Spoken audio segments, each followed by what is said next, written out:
And there's no better segue for me right now to move into the next panel segment that we have, a fireside chat, than this question. So coming up next, I would like to invite on stage the managing partner of Plug and Play EMEA, Seena Amidi, together with the CEO of Togg, Gürcan. Please join me on the stage as we will talk about how AI is really adding value in the industry directly.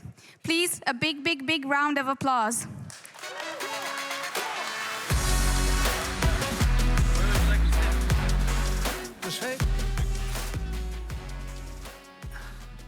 Hello, everyone.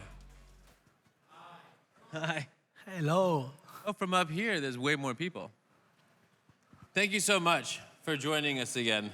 Thank you for inviting. It's always a pleasure. You've been with us many times, spoken with us many times. So hopefully this time we can say a little bit more and give a little bit more light on Togg and what you are doing.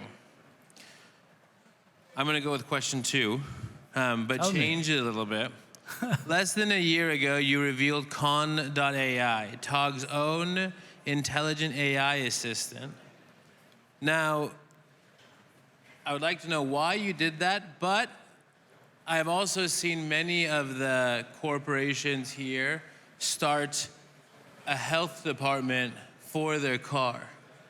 And they have tried, or they are trying, to make the car a living room, but having to do with wellness and everything. What have you done with this AI in your car for health and wellness?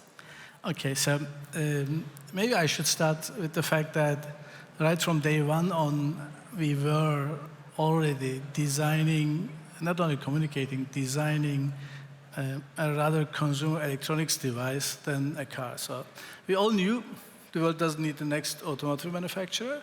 On the other side, we also knew, driven by all the technological trends, that we are getting connected, surrounded with gadgets and smart devices, and the entire thing will move like it was in the case of the smartphones. The cars will be first intelligent, and from intelligent cars to intelligent devices to connected devices, and actually melting down all the living places during the mobility into one. So, and having this in our vision and also in our design phases, we started to, first of all, change the E&D architecture, which is the prerequisite to have a proper, fast, and flexible, consumer-oriented design.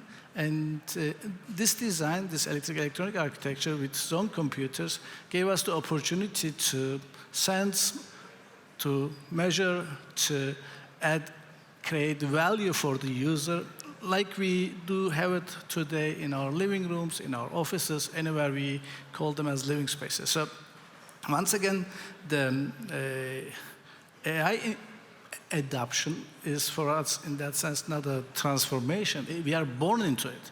Like we were born into the electric vehicle, like we were born into the smart devices, we are born into this AI era. So this is, I mean, probably comparable with the invention of the steam engine years ago, and maybe the electricity. Somebody said, I mean, if you continue like this and don't add on it, we will be unemployable. So, and this is something really true. So now the Gen AI, what we have announced in September last year, was first of all aiming that we are putting all the information we are having on the vehicle, and everything what we measure around the user, that we help to solve, we help to add value to the needs. For example, I mean, in our case, by the way, we started first with an app before we started with the car. So in our TrueMore app, and we can follow up from the configuration to the delivery stage, and everything what is relevant to that. And if you have questions, if you have issues, you can directly contact the Gen AI, and Gen AI will respond to you. Today, I mean, on a weekly basis, we are having around 650,000 interactions. Partly questions, partly helps, partly also curiosity questions, but this is by time added, gives and measures the patterns, the trends. So now I'm moving from there, measuring by time the patterns and trends, to the health topic. So digital health, we believe, is one of the next big things in the automotive industry or in the new smart device world, in the new mobility world. Why? We spend a lot of time there. And if we spend a lot of time there, we would like to do, again, what we were normally doing in our living spaces. So I think it was 3 years ago, during this CES, we were having a workshop with one of the medical doctors, and I asked them, what do you guys have, what we do not have, and what do we have you guys do not have? You know what he said? You have a seat, and people are sitting there. Not like in the hospital, 5 minutes and they're running away. So, and we can use this, he said, we can use this seat or the sitting in the device as diagnosis phase. So if I can use it for diagnosis, I can use it also for curing.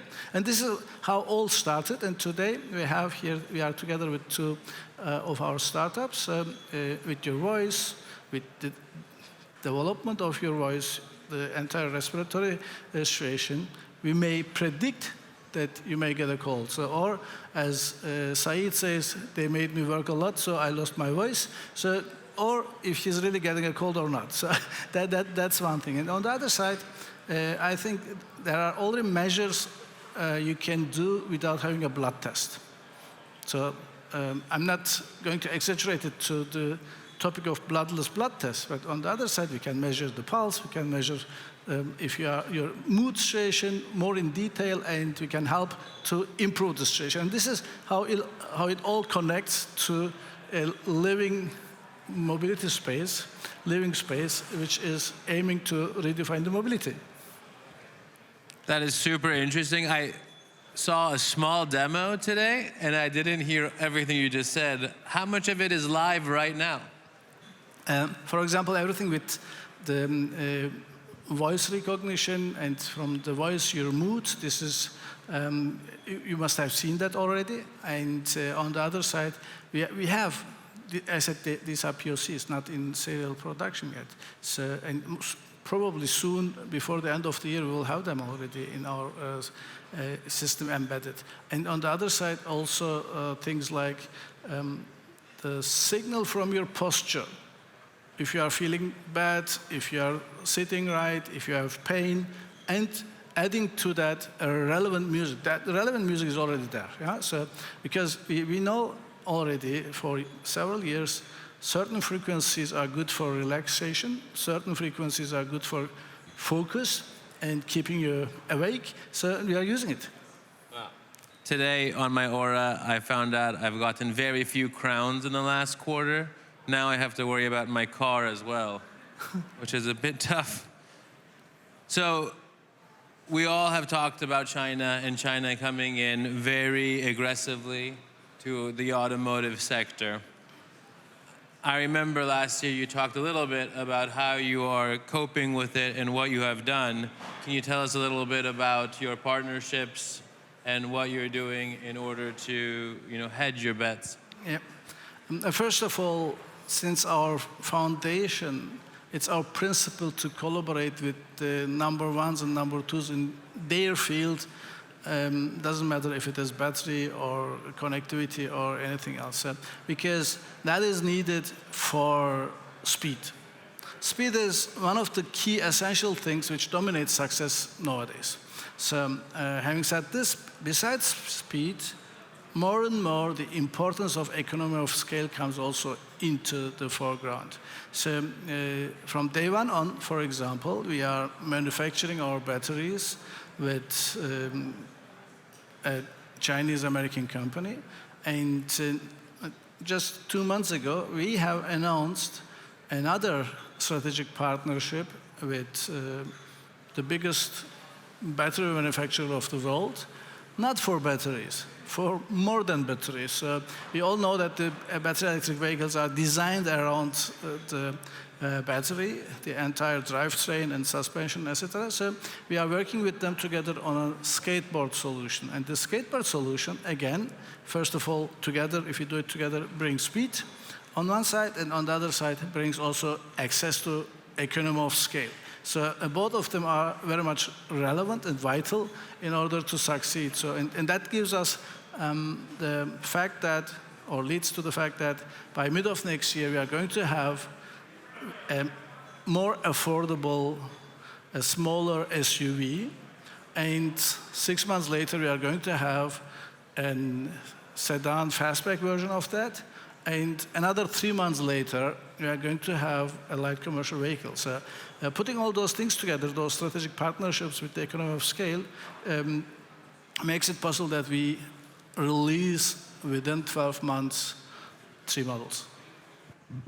Within how long did it take from ideation to production for these models? So the ideation started already last year, I would say by mid of November. And then the most important thing for us in our world is to identify the technical requirements, the roles and responsibilities based on this, to identify the partners, in this case in China because of the economy of scale, and that lasted for another 2-3 months. And now you can count from there, from end of May onwards, it's a bit longer than a year, and then we are already there. So that less than 2 years. Pretty fast. That's Chinese speed. This is the Chinese speed combined with the Turkish speed. Turkish speed. I like that better. So being so innovative, being able to do so much with speed, if there's a corporate partner in the room or a startup in the room, what are some of the areas you're interested in collaborating with? Yeah. What are some of the areas people can approach you to work together? Okay, so looking into our 3 business verticals, the first one is the smart mobility devices, and there the smartness in the future will continue and be reinforced with the cognitive features of the device. So AI everywhere, embedded, connected, and is unified, so this is relevant to us. First of all. Second, if we look to the second business vertical, which is the digital experience platforms, and experience is, on the other side, also something which leads the innovation. So user value. So what you like, you want to have it probably also with your new car or with other devices. And therefore, we put, first of all, the user into the center. A user-centric, experiential innovation is for us the next important topic. And the last, the third one, because you asked, if I'm not wrong, 3, would be everything that contributes to energy management, smart charging, and also how to use the smart device, maybe even as energy storage solutions. There's a lot of Instagrams right now that says a Tesla battery costs more than 2 electric jet skis. So if you buy 2 electric jet skis, you can power your house. Depends probably on if it is an NMC or LFP battery. But anyways. But you can use the jet skis in other ways. So. Right. So I wanted to ask you a personal question since we have 2 minutes left. The AI world is changing everything. We've heard it many, many times today. What is your favorite use case in your daily life you are doing and using? I mean, it may look like a bit as a fun. So I have created certain projects or agents where I am challenging myself on one side, but on the other side challenging Cha if it comes to marketing topics, challenging Ahmed if it comes to user-centric, user value topics. And this is something where I really like. I spent a portion of my day dedicated to this. It's in most of the cases after 9 p.m. and this is really fun. The ideal case would be some day that I have a digital Gürcan and I play golf and they don't realize that I play golf. Thank you so much. I hope you guys enjoyed it. It was 15 minutes, but thank you so much. Thank you for coming again. Thank you so much. Thank you very much.